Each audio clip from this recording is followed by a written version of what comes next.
Alright, I'm going to pop down here. Because you got to keep the chickens on the screen. That's required. Very important. Mandatory. So I asked Susie, of those 4 birds that I had left, which ones would you like to cover? And, well, she answered pretty quickly. It was apparently the most popular one that was on the wheel.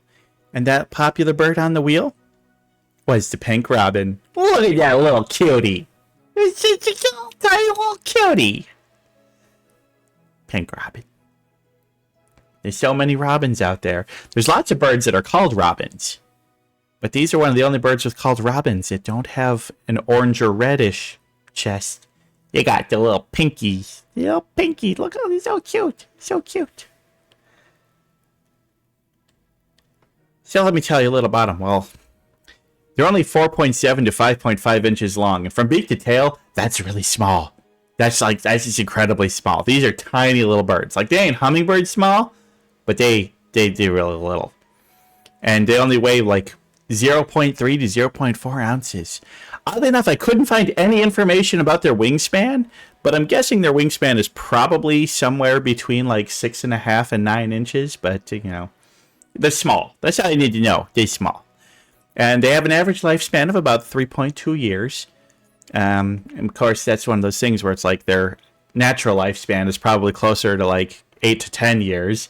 But it's a dangerous world out there for a tiny little bird. Very dangerous.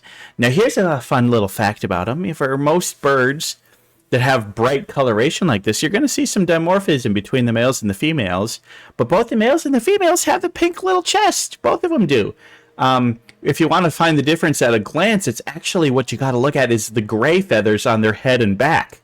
If it's a darker, more charcoal-colored gray color, then it's more likely a male. If it's a lighter gray, it's almost certainly a female. Isn't that interesting? Are you still here, Susie? I did not know that. Sorry, okay. I was committing to absorbing the information. Good. Yeah, feel free to chime in if you have. But as you can see here, they don't have a very large range. Basically, the southeastern tip of Australia and on the island of Tasmania. So you'll see a little of them around Sydney. But here's the thing, is that you're not going to actually see them in Sydney or Melbourne. You're going to see them in the regions surrounding them. They do not like cities. Not a city bird. I did not know these birds existed before I did the color wheel. They just started like showing up as a suggestion, and I'm like, is that a fake bird? I know, right? It looks like a European robin that's been photoshopped to be pink. That's what I thought it was. I'm like, okay, great. It's another purple snow leopard type situation.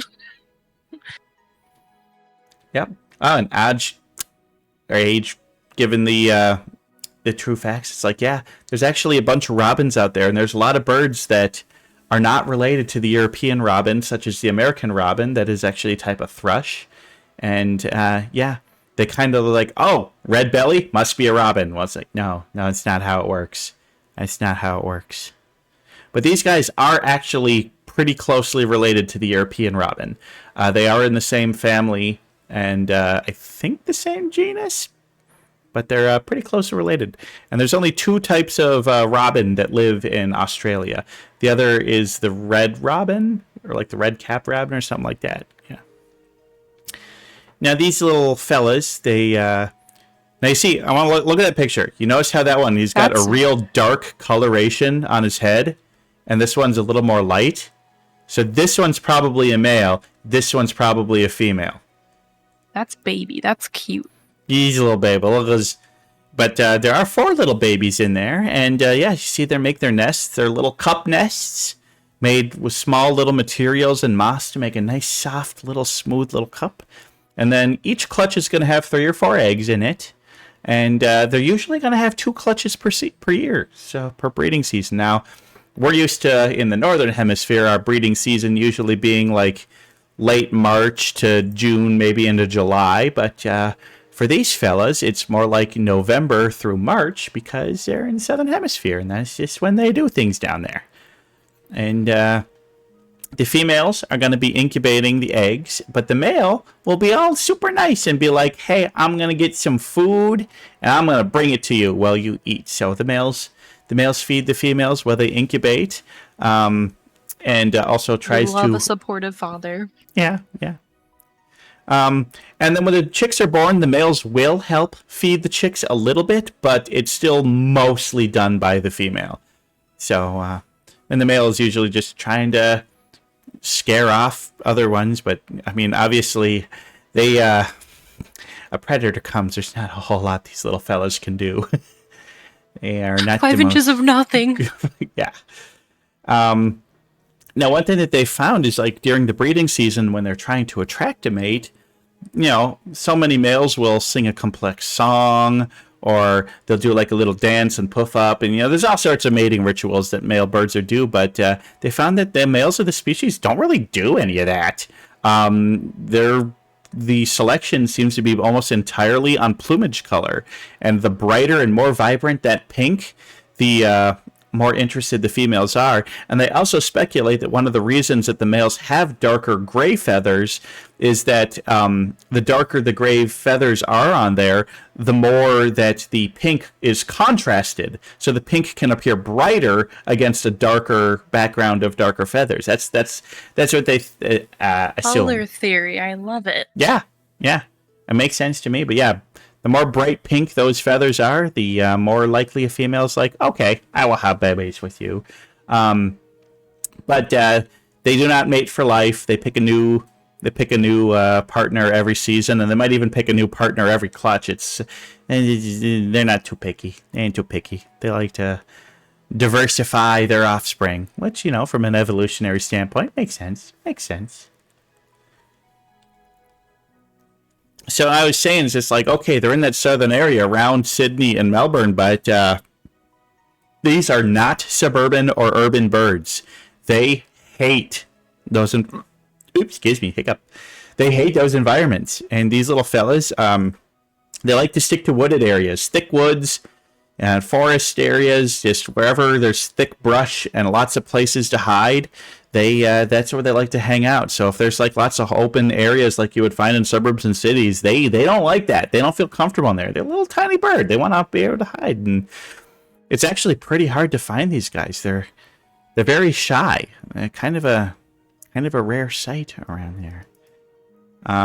But if you want to hear their song, I do have a little video I can play. I think it's wild that they're carnivorous and they're just these tiny little things. Mm-hmm. Well, look at this cute little guy.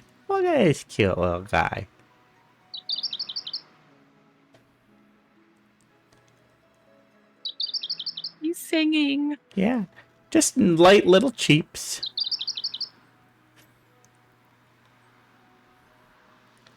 I was already sitting. I was like, "What kind of plant is that?" Moss. But yes, the next bit that I was talking about, they are almost entirely carnivorous. They have not been seen eating berries or nuts or anything like that. They love the little bugs. They're gonna mostly be finding them on trees and in brushes and stuff, and just eating little ants and little spiders and all like that. It's like, yeah, it's kind of weird because it's like, you know, you have a finch that's about the same size. They're almost purely vegetarian, but I guess if you're in Australia, you got to be a vicious predator that murders everything, even if you are a tiny, cute little pink cotton ball. Look at that little vicious predator on the right there. Are you a vicious little predator? Yes, you are. Yes, you are. But yeah, their populations, from what they've been able to gather, seem to be pretty stable. There's quite a lot of them where they are, and so they are considered a species of least concern, so not threatened or endangered at all, so that's nice. But the unfortunate thing is that I don't really have a lot of other information. They're not like the state bird of any region. They're not a mascot anywhere. They're not used on any crests or anything like that. They're just a cute little bird that people see, and so there's not a whole lot of not a ton of information around them. But I mean, look at them, cute little tiny pink predators. I like them. Swash just jumped into the camera. Yeah, I saw that. But yeah, my thoughts. I mean, oh, going to time out now, huh? She wanted to come out so she can sit on the desk for a minute. Okay. But yeah, my thoughts. I love the pink robin. Pink robins are super cute little puffballs. I mean, just look. How can you look at that little fella and not love that little fella? It's adorable. Adorable. And I say fella, but this one's got lighter gray feathers, so this one's a good chance it's a female. Pretty little girl. Pink ladies. Yeah. I mean, what else can I say? Tiny, cute, little pink bird. What's not to love? Nothing. I mean, they're not the coolest birds. Not the smartest birds. But they're so lovable. It'd be fun to have like a cute little... Nonetheless. Like a cute little pink robin plush sit on the desk. I would like. It'd be so little. That'd be adorable. So little. Well, we're going to call this bird of the day done, and we're going to get back to the studio.